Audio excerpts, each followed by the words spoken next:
I am a polymer chemist or a material scientist that happened to specialize initially in vulcanization chemistry. I am currently the technical director of the company RubberNano Products. I happen to also be the founder and principal inventor of its multiple technologies.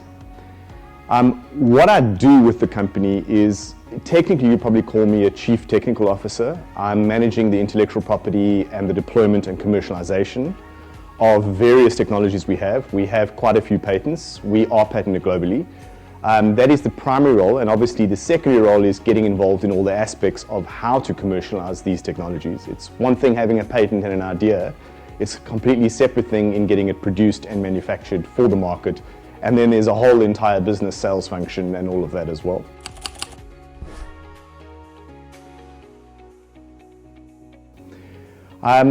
This business actually started from my doctoral research at the Nelson Mandela University. I actually left my doctorate to commercialize the initial technology. This was an interesting decision at the time as well, but it turns out that has been my full-time job since that point in time.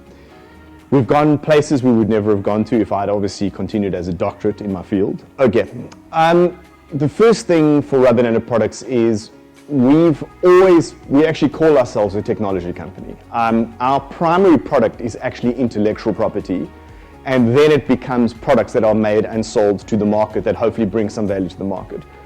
How do we know that we are relevant, or that one of the technologies is relevant to patent, and what have we actually done? In that context, it's better to rather look at what the world currently does and the demands on it to reduce its energy consumption. In our context, we can take a standard rubber system, we're talking a belt, a tire, a shoe, something related to that, and very likely produce the equivalent product with the exact same or even better physical properties in less than half the time. And that is without changing any of the mechanical or capitalistic equipment you need to run and drive their production. So are we worth intellectual protection? Yes, we bring a completely new method of doing many different processes, so it affects a lot of businesses globally. And is it valid? Well, it boils down to less energy consumed per part. Making more parts per time period is more productivity, and that makes more money as well. Some of our technologies are not just focused on making things faster or better. Some of them are directly focused upon doing things in ways that are currently considered impossible. That is, in our context, a particular context in rubber, we have proven we do have intellectual property on it, and we are slowly bringing it to the market. We have the method of vulcanizing rubber without certain of the so-called critical chemicals, and that is categorically novel and new, and we have actually proceeded to grant with that technology across the globe. Furthermore, in our company, what we have managed to also achieve is the ability to make certain processes safer.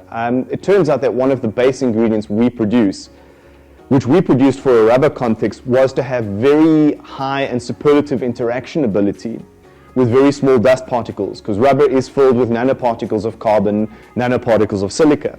It turns out that part of our technology was in handling those nanoparticles in a very easy and efficient manner, and that actually happens to be directly relevant to any process in the world where one produces nanoparticles of carbon and silica.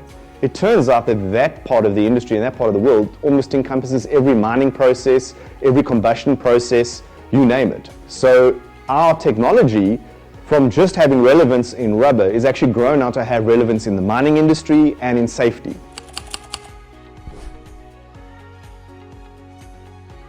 At a very small dosage of our material, our primary invention, into the water stream, say at 0.1% by mass, we can improve the safety of that operation in terms of the toxic respirable dust that's in the air by at least 4 to 10 times.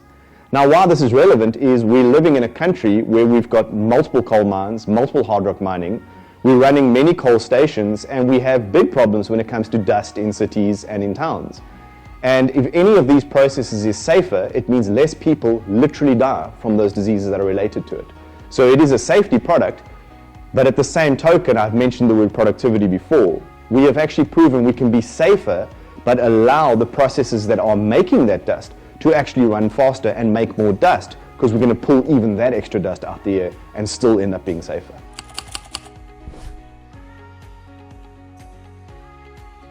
got about 9 classes. If you consider by per territory, i.e. I've got a patent here, there, etc., I think we're about probably 350 to 400.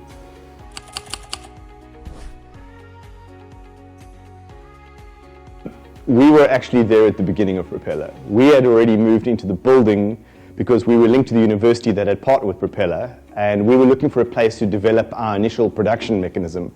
That is to create the reactors and learn the chemical process for the first generation of this current sequence of products that we're dealing with. So we were kind of part of the furniture when Propeller moved in. So we'd been involved with Propeller from the beginning. We then did obviously over time exit because we did start expanding our business and grow our production, find partners outside to actually produce. We've kind of had to reset slightly like most other people have post-COVID, but that reset has not been the same as going back to your garage. It's meant, just finding new partnerships and then regrowing from there. Our involvement with Propeller is more on a personal side, where it is invited to speak, to present, to help the education, the training side. Obviously, I am involved in research and development, and I do have a facility that we are growing in the city we're in Nkhumbega. So my involvement will always be in some way or form. I mean, it is a safe space, I came from there, but perhaps more on the other side now, not necessarily as one of the incubatees, but rather as someone getting involved in projects down the line. I mean, I think that's more where the involvement is growing into.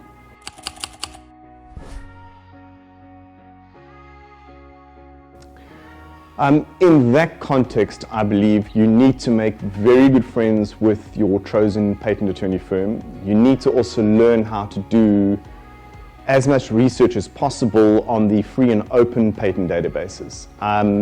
There is a lot happening in the world continuously. There is a huge amount of IP generated, and you need to ensure that what you're doing is actually novel and patentable. And in many cases, you have cases where you invent or develop things out of other research groups, etc., and it is simultaneously being done somewhere else, or it just didn't reach filing. The problem with that is that because it's done and written about, you're not allowed to patent on that. So you need to get yourself apprised by the rules around intellectual property, and especially if you're linked inside a university or anywhere else that takes public funded money, you need to be aware of the rules, especially with NIPMO, our IPR Act. That, of course, then leads into many, many discussions and strategies. I mean, intellectual property is a resource and a massive cost in your business, so you need to understand how you want to utilize it. That, of course, requires you to speak to your business advisors and your own strategy and policy inside your business. It is a tool, it is a resource, it can be your product, but it does have many interesting pitfalls. I personally view intellectual property as a rather large cost that only allows me to fight in a court at some point in time.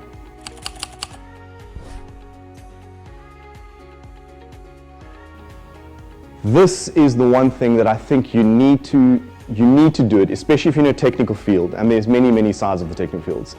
You do need intellectual property because it allows you to show your value before you even made anything.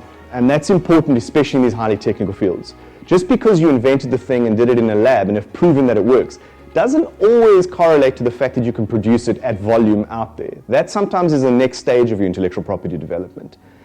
I do believe it is important to patent, incredibly important actually, but I also believe you need to be aware that you sometimes don't have to go with a shotgun approach and say patent in 200 territories, or there aren't even that many to patent in, but you might be able to get away with a handful of patents in strategic areas, and that will attract the right partner for your growth path for your business. Remember, you're not selling in a vacuum. Your intellectual property is not in a vacuum. You are surrounded by customers and other businesses in what you are doing. Sometimes your IP might just be the ticket that buys you into that partnership that actually grows your business. As I said, it is a cost, but it sometimes demonstrates your value and your ideas. And honestly, at the beginning stage of your journey, that's the only thing really of value you have. Your novel ideas, and hopefully it turns out into a proper commercial, exploitable evaluation thereof. I do believe that getting a localized patent in South Africa is very cost effective for anybody in any business. It is within the realms of personal expense. It is as soon as one starts extending that to multiple territories that you start to ring into the many hundreds of thousands to millions. That is a decision that is made by a business. I personally believe that one should protect what one has invented. But of course, remember, there are rules. If you're sitting as a student at a university, I've gone through the same process myself. My primary inventions were actually owned by the university. I actually transferred ownership to my company. Some of the later work, of course, I invented as the company itself. The ownership therefore goes to the company. Just be aware of that. There are rules to who owns what. It depends where the work is done, etc. It is actually critical in the context of highly technical and these kind of innovative processes. Don't, however, think that IP or intellectual property and patents is everything. It isn't. In many cases, some companies can have an amazing competitive advantage without actually patenting anything. They just keep their know-how private and secret. It is that little knack. And that's honestly the difference between skillful people. They have the knack or the skill. In terms of a business, you don't always have to show everybody else. Remember, patenting, you're sharing what you know. And you have to show it properly to convince the powers that be that it is a shareable thing and it has a value. So you have the positive and the negative of that. If you want to keep something private, don't patent it.